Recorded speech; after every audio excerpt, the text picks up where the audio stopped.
ایک سوال میں آپ سے پوچھتا ہوں، آج رمضان میں یہ بہت ضروری ہے، کیونکہ رمضان ہونے کے بعد بھی سب کو پتا ہے کہ چاند دکھتے ہی اللہ شیطانوں کو قید کر لیتا ہے، یہ سب کو پتا ہے۔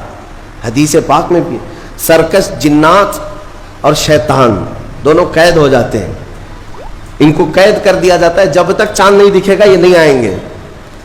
لیکن جو 11 مہینے ہم بلیم ڈالتے تھے شیطان پر کہ ہم سے برائیاں ہو گئی، گناہ ہو گئی، کیوں؟ ارے شیطان ایسا کرا دیا، شیطان ویسا کرا دیا۔ اب رمضان میں کون کرا رہا ہے؟ شیطان تو ہے نہیں، پھر فجر میں سوتا کیوں ہے؟ بغیر نماز پڑھے ٹانگ پھیلائے ویسی نماز قضا کر رہے، کون سا شیطان تمہیں سلایا؟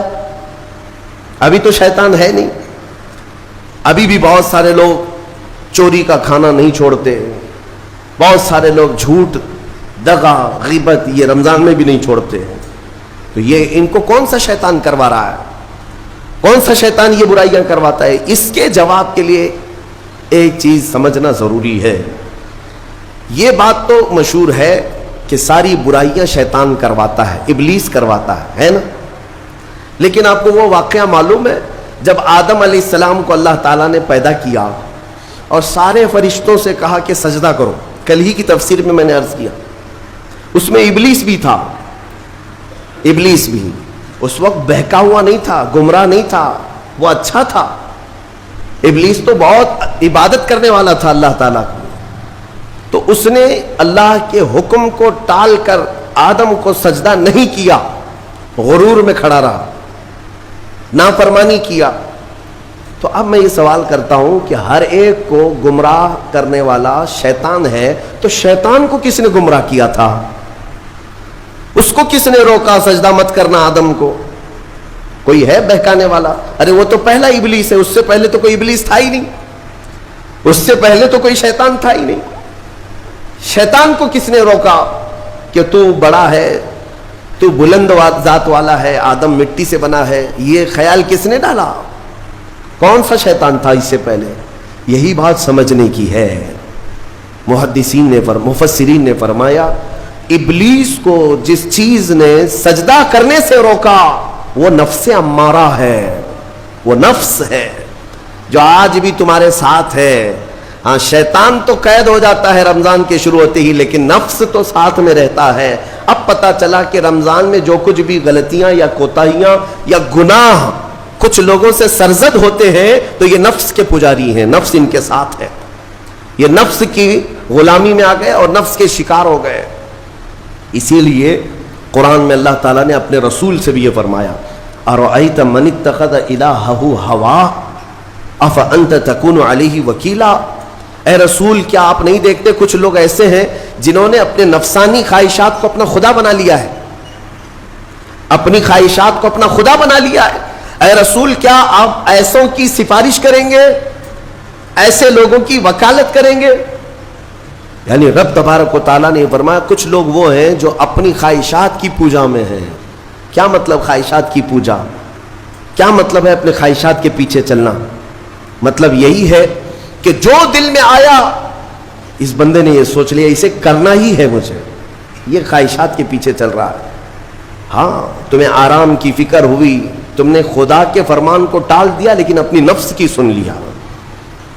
اللہ تبارک و تعالیٰ کا حکم کچھ اور ہے لیکن تمہاری طبیعت کچھ اور چاہ رہی ہے۔ رب تبارک و تعالیٰ کا حکم تھا صبح صبح تمہیں اپنے گھر بلا رہا تھا، لیکن تم نے اس کی نہیں سنی، اپنے من کی سنی، اپنے نفس کی۔ تو یہی تو ہوا نفس کی پوجا، یہی ہے نفس کی عبادت، نفس کی پرستش، جس کو قرآن میں کہا گیا ہے کہ کچھ لوگ ایسے ہیں جنہوں نے اپنی خواہشات کو خدا بنا لیا۔ یہ نفس امارہ جس کے بھی اوپر حاوی ہو جاتا ہے، اچھے اچھوں کو یہ ان کا تقوی بھسم کر دیتا ہے، ایمان سے بھی دور کر جاتا ہے۔ اس لیے میرے عزیزوں میں جو عرض کرنے جا رہا ہوں وہ یہ ہے کہ ہمارے لیے زندگی میں سب سے بڑا چیلنج اپنے نفس امارہ سے لڑنا۔ آپ کو پتا ہے رسول پاک صلی اللہ تعالیٰ علیہ وسلم ایک جہاد سے جب واپس مدینے تشریف لا رہے تھے، وہ جہاد بہت سخت تھا، صحابہ زخمی تھے، بہت گھماسان کی لڑائی ہوئی تھی، لیکن جب واپس مدینے آ رہے تھے تو میرے آقا نے ایک جملہ فرمایا تھا رجعنا من الجہاد الاصغر الى الجہاد الاکبر۔ اے میرے صحابہ ہم چھوٹے جہاد سے بڑے جہاد کی طرف جا رہے ہیں. صحابہ نے پوچھا اس سے بڑا جہاد اب کون سا ہے یا رسول اللہ؟ میرے آقا صلی اللہ علیہ وسلم فرماتے ہیں اے میرے صحابہ اپنے نفس سے لڑنا اب یہ بڑا جہاد ہے. نفس سے لڑنا بڑا جہاد ہے. میرے عزیزوں یہ خواہشات کو ہی ختم کرنا ہو, اس نفس کو اگر کنٹرول میں لانا ہو تو کیا کرو گے؟ نفس امارہ سب کے پاس ہے. قرآن میں مولا فرماتا ہے وما ابرئ نفسی ان النفس لامارۃ بالسوء الا ما رحم ربی. کوئی اپنے نفس سے بچ نہیں پائے گا سوائے وہ شخص جس پر میرا رب رحم فرمائے. اللہ کا رحم جس پر ہو گیا وہ اپنے نفس سے بچ جائے گا. میں آپ کو ایک دعا بتاتا ہوں. حضور پاک صلی اللہ علیہ وسلم اگر دعا کرتے تھے تو اس سے آپ کو اندازہ ہو جائے گا کہ یہ کتنی امپورٹنٹ چیز میں آپ کے سامنے کہہ جا رہا ہوں. کون سی؟ حضور جب دعا کرتے تھے تو یوں کہتے تھے اللہ کی بارگاہ میں اللہم لا تکلنی الی نفسی طرفۃ عین. اے اللہ تو مجھے میرے نفس کے حوالے ایک منٹ کے لیے بھی مت دینا, تو اپنی حفاظت میں رکھ. حضور جب یہ دعا کرتے تھے کہ مجھے میرے نفس کے حوالے ایک منٹ کے لیے, طرفۃ عین کہتے ہیں پلک جھپکنے کے برابر, اتنے ٹائم کے لیے بھی اے اللہ تو مجھے میرے نفس کے حوالے مت کرنا, تو اپنی حفاظت میں رکھ. سید الانبیاء جب یہ دعا کرتے ہیں تو اندازہ کرو اے مومنو نفس کی تباہ کاریاں کیا کیا ہیں. یہ کتنوں کو ہلاک کر دیتا ہے, کتنوں کا عمل ضائع کرتا ہے, کتنوں کا ایمان ختم کرتا ہے. اب میں جو بات کہہ رہا ہوں وہ یہ توجہ سے سنو.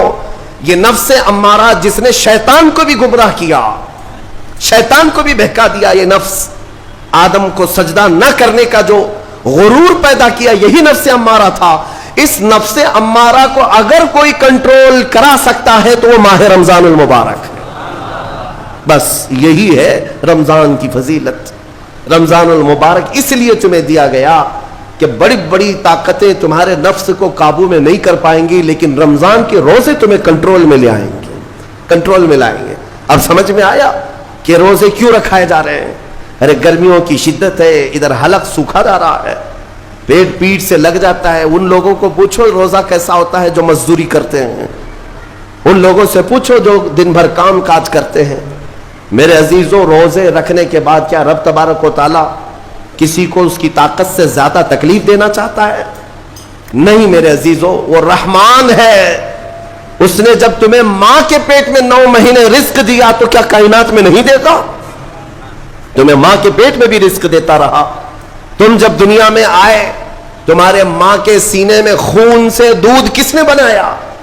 تمہارے رزق کا انتظام کرنے والا وہ خدا. اگر تمہیں حکم دیتا ہے کہ صبح سے لے کر شام تک بھوکے رہو تو یہ اس کا ظلم نہیں بلکہ یہ عین کرم ہے. اللہ تبارک و تعالیٰ کا رحم ہے تم پر کہ وہ مولا ہماری اصلاح چاہتا ہے کہ ہمارے اندر تقوی آ جائے, جسم میں بھی اور روح میں بھی. اب ایک اور بات میں آپ کو بتا دوں. میں نے ایک بات پڑھی تھی نفس کے متعلق, یہ نفس امارہ. اسی لیے امام غزالی رحمۃ اللہ تعالی علیہ نے فرمایا اللہ کی جو مخلوق ہے وہ 3 طرح کی ہے. ایک فرشتے, دوسرے انسان, تیسرے جانور. یہ 3 الگ الگ قسم کی مخلوق ہیں کیونکہ اللہ تعالیٰ نے تینوں کو جو چیزیں دی ہیں ان میں فرق ہے. فرشتوں کو اللہ نے عقل دیا ہے, نفس نہیں ہے. نفس, شہوت, برائی کرنے کی خواہش فرشتوں کے اندر ہے ہی نہیں, وہ سوچ بھی نہیں سکتے برائی کرنے کا. فرشتوں کو اللہ نے عقل دیا ہے اور عقل عزت والی چیز ہے. اور جانوروں کو اللہ نے نفس دیا ہے, عقل نہیں. عقل والے نہیں ہیں جانور, عقل والے نہیں, لیکن نفس ہے, شہوت ہے. شہوت بھی ہے, نفس بھی. لیکن انسان ایک ایسی مخلوق ہے جسے اللہ نے عقل بھی دیا ہے, نفس بھی دیا ہے. مطلب یہ ہے کہ تمہیں اللہ نے ایک چیز فرشتوں والی دی ہے, ایک چیز جانوروں والی بھی دی ہے. دونوں تمہارے اندر ہے, عقل بھی ہے, نفس بھی ہے.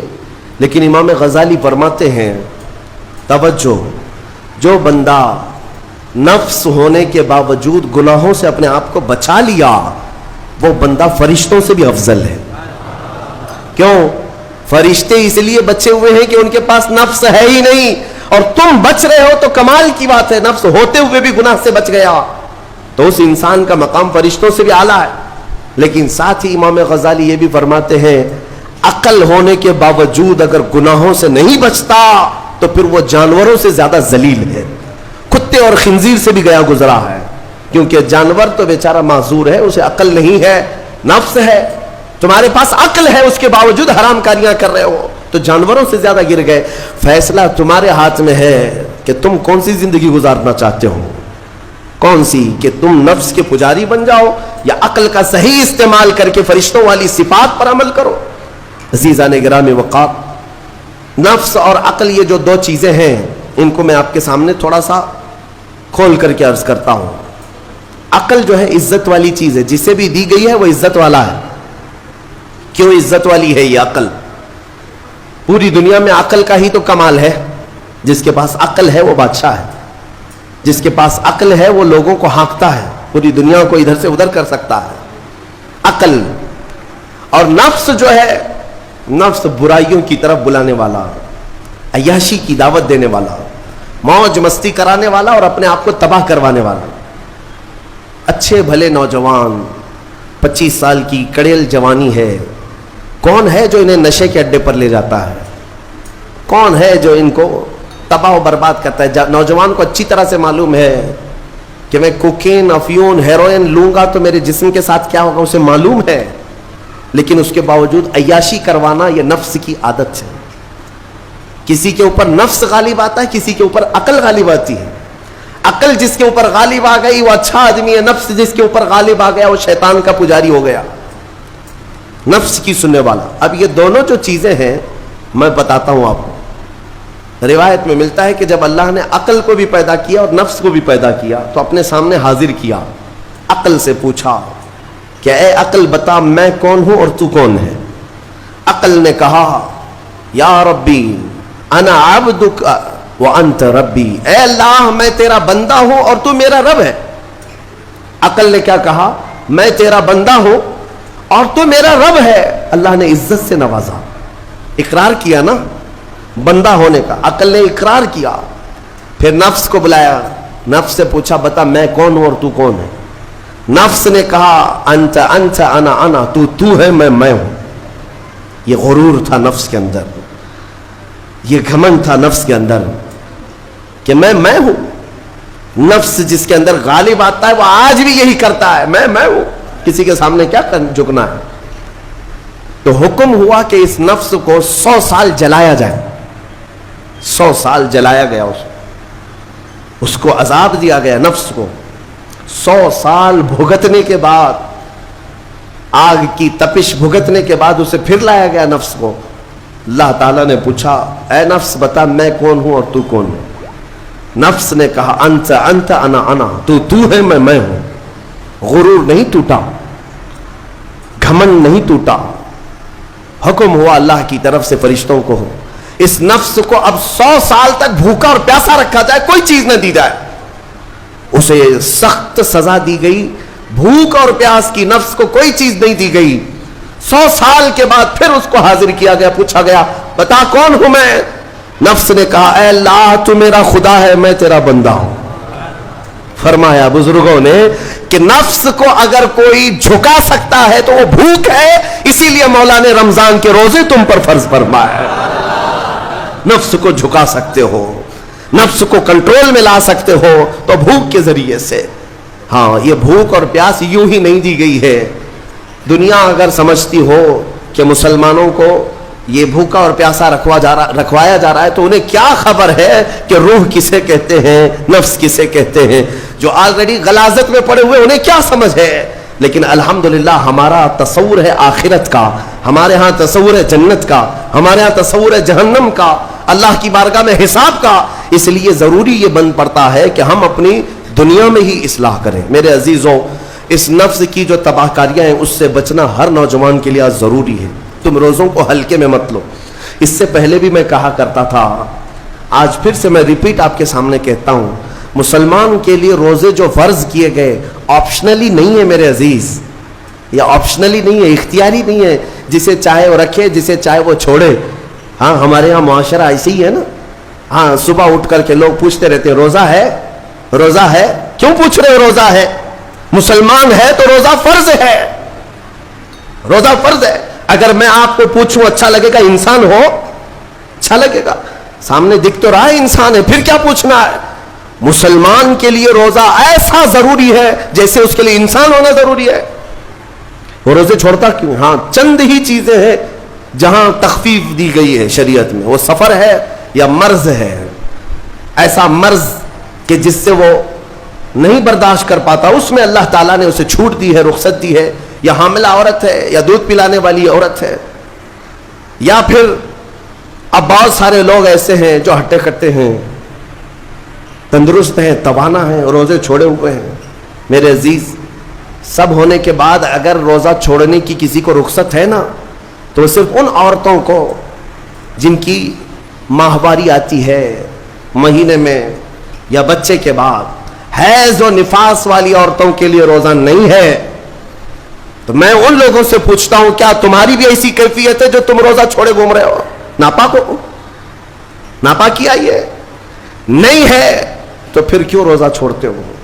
ایک روزے کو چھوڑنے کی سزا حدیث میں بتائی گئی 900 سال دوزخ میں رکھا جائے گا۔ 900 سال۔ اب کیلکولیٹ کرو، اگر تمہاری زندگی کے روزے قضا ہیں تو کتنے 100 سال جائیں گے۔ اس لیے میرے عزیزو، جب تک طاقت ہے روزے فی الحال کے رکھو ہی رکھو، اگر پیچھے کے چھوٹے ہیں تو اسے بھی پہلے کمپلیٹ کر لو، ورنہ قیامت کے دن کی سزائیں نہیں برداشت کر پاؤ گے، بھگت نہیں پاؤ گے۔ یہ ہم جو بار بار کہتے ہیں آپ کے روزہ رکھنے سے میرا کیا ہے، ہم تنبیہ صرف اس لیے کرتے ہیں کہ قیامت کے دن اللہ تعالیٰ کے عذاب میں گرفتار نہ ہو جاؤ، عذاب میں گرفتار نہ ہو جاؤ۔ اور ہمارے بزرگوں نے ہمیں تعلیم دی ہے کہ اللہ تعالیٰ جب 11 مہینے کھلاتا پلاتا ہے اور وہی مولا 1 مہینہ اگر حکم دے تو یہ کس قدر بندے کی ناانصافی ہے کہ اپنے مولا کے حکم کو پیٹ پیچھے ڈالتا ہے اور پھر کھاتا پیتا رہتا ہے۔ کیا اسے اپنے رحمان کی رضا کی اتنی بھی فکر نہیں ہے کہ یہ میرے مولا کی رضا ہے روزہ؟ اسی لیے تو اس مولا نے فرمایا روزہ میرے لیے ہے اور اس کی جزا کچھ نہیں، میں خود بندے کا ہو جاؤں گا۔ الصوم لی وانا اجزا بہ، اور ایک حدیث میں اجزی بھی پڑھا گیا، یعنی روزہ میرے لیے ہے اور میں ہی اس کی جزا ہوں، میں ہی اس کی جزا ہوں۔ مطلب یہ ہے کہ دوسرے اعمال کی جزا میں جنت ہے، محلات ہے، الگ الگ ثواب ہے، لیکن روزے کے متعلق مولا نے فرمایا میں خود ہی اس کی جزا ہوں۔ تجھ سے تجھی کو مانگ کر مانگ لی ساری کائنات، جس کا خدا ہو گیا اس کی ساری کائنات۔ میرے عزیزوں، اللہ تبارک و تعالیٰ اگر کسی بندے کا ہے تو پھر اس کے کیا کہنے۔ اچھا، ایک اور اس میں حکمت یہ ہے، روزہ جو رکھا جاتا ہے یہ بندے اور اللہ کے بیچ کا راز ہے، دوسرے کسی کو پتہ نہیں۔ میرا روزہ آپ کو نہیں معلوم، آپ کا روزہ مجھے نہیں معلوم۔ چہرہ دیکھ کر کے کچھ بھی کہا جا سکتا ہے، ہاں چہرہ دیکھ کر کسی کا روزہ پتہ چلے گا۔ آپ کل سحری کر کے نیت کر کے روزے سے آئے ہیں، کسی کی پیشانی پہ تو لکھا نہیں ہے کہ یہ روزے دار ہے، آپ نے کہا، آپ نے مان لیا، لیکن حقیقت کیا ہے یہ تم جانو گے، اللہ ہی جانے۔ بہت سارے تمہارے پاس موقع ایسے آتے ہیں جب ایک ایک گھونٹ نگل سکتے ہو، وضو کے بیچ میں، غسل کے بیچ میں، جب کوئی نہ دیکھ رہا ہو تب چٹکیاں لے کر اندر ڈال سکتے ہو، کوئی نہ دیکھ رہا ہو۔ لیکن بندے اور مولا کے درمیان کا ایک راز ہے روزہ۔ اسی وجہ سے ایک حدیث میں ملتا ہے قیامت کے دن جب ایمان والوں کو جمع کیا جائے گا اور جن کی بخشش ہو جائے گی تو ان میں ایک جماعت ایسی ہوگی جو جنت کی طرف اڑتے ہوئے جا رہے ہوں گے اور جنت میں پہنچ جائیں گے، کسی کو نظر نہیں آئیں گے، بہت تیزی سے وہ جنت پہنچ چکے ہوں گے۔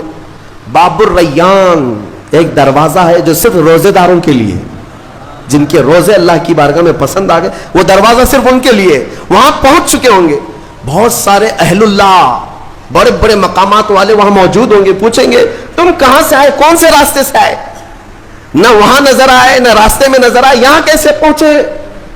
تو وہ کہیں گے کہ اللہ تبارک و تعالیٰ نے ہمیں روزوں کی وجہ سے یہ مقام دیا۔ رب تعالیٰ کی طرف سے ارشاد ہوتا ہے کہ ان بندوں نے دنیا میں جو روزہ رکھا تھا وہ سب سے چھپا ہوا تھا، کسی کو پتہ نہیں تھا روزہ ہے یا نہیں، اس لیے جب میں نے ان کے روزے قبول کیے تو سب سے چھپا کر انہیں جنت کی طرف بھیج دیا۔ وہاں پر بھی یہ جزا دی گئی۔ میرے عزیزوں، فضیلتیں بہت ساری ہیں، سب کو پتہ ہے، لیکن میں جو کہہ رہا ہوں وہ یہ ہے کہ کہ اگر اپنے نفس کو کنٹرول میں لانا ہو تو یہ روزے شرط ہیں. ایک صحابی حضور کی بارگاہ میں آئے, جوان تھے, کہا کہ یا رسول اللہ صلی اللہ علیہ وسلم, جوان ہو چکا ہوں, شادی کی عمر ہے, لیکن شادی کرنے کی طاقت نہیں, مال نہیں, اسباب نہیں, کیا کروں؟ شادی نہ کریں تو گناہوں کی طرف چلے جائیں, خواہشات ہیں انسان کی. تو جانتے ہیں میرے آقا صلی اللہ تعالیٰ علیہ وسلم نے کیا فرمایا کہ اگر استطاعت ہے تو شادی کر لے, ورنہ روزہ رکھ لے. شادی کے بدل ڈائریکٹ کون سی چیز؟ روزہ. فرمایا اس لیے کہ روزہ تمہاری شہوت کو ختم کرتا ہے, تمہارے اندر صبر قائم کرتا ہے. عزیزان گرامی, حدیث پاک کا یہ مفہوم میں آپ کے سامنے رکھ رہا ہوں. تربیت میں میرے آقا نے ان نوجوانوں سے کہا جن کی شہوت غالب ہے, جو گناہوں کی طرف زیادہ جا سکتے ہیں, ان کے لیے فرمایا گیا وہ روزہ رکھیں, کنٹرول میں رہیں گے. صرف رمضان کا ہی نہیں, سال میں اور بھی دنوں میں روزہ رکھو تاکہ تمہارا نفس قابو میں رہے, کنٹرول میں رہے. میں چند مہینے پہلے کچھ نوجوانوں کی کثرت کو دیکھ رہا تھا جو اپنے جسم کو شیڈول بنانے کے لیے, مینٹین کرنے کے لیے ڈائٹ پلان تیار کر رہے تھے. تو اس میں ایک بہت ہی بڑے ڈاکٹر ہیں جنہوں نے ڈائٹ پلان دیا, تو اس میں انہوں نے مینشن کیا کہ ہفتے میں ایک دن بھوکا رہنا چاہیے, صبح سے شام تک. وہ نان مسلم ہے. میں نے پوچھا تھا کہ یہ آپ کے ڈائٹ پلان میں کس لیے ہے, تو انہوں نے اس کی سائنٹیفک وجہ بتائی کہ ہفتے بھر میں ہم جو کچھ بھی کھاتے ہیں, کچھ ایسی چیزیں جمع ہو جاتی ہیں جن کو پگھلنے کا موقع ہی نہیں ملتا, ہم بار بار کھاتے رہتے ہیں, اس پر چیزیں جمع ہوتی رہتی ہیں. ایک دن ہفتے میں اگر اپنے پیٹ کو خالی چھوڑ دیا جائے تو فاسد مادے گل کر کے باہر نکل جائیں گے اور صحت ہمیشہ صحیح رہے گی. یہ دنیا کہہ رہی ہے. میرا مولا بغیر حکمت کے کوئی چیز تم پر فرض نہیں فرماتا. جس نے ہمارے جسموں کو بنایا, جس نے ہماری روح کو بنایا, وہی زیادہ بہتر جانتا ہے کہ ہمارے حق میں کیا چیز اچھی ہے.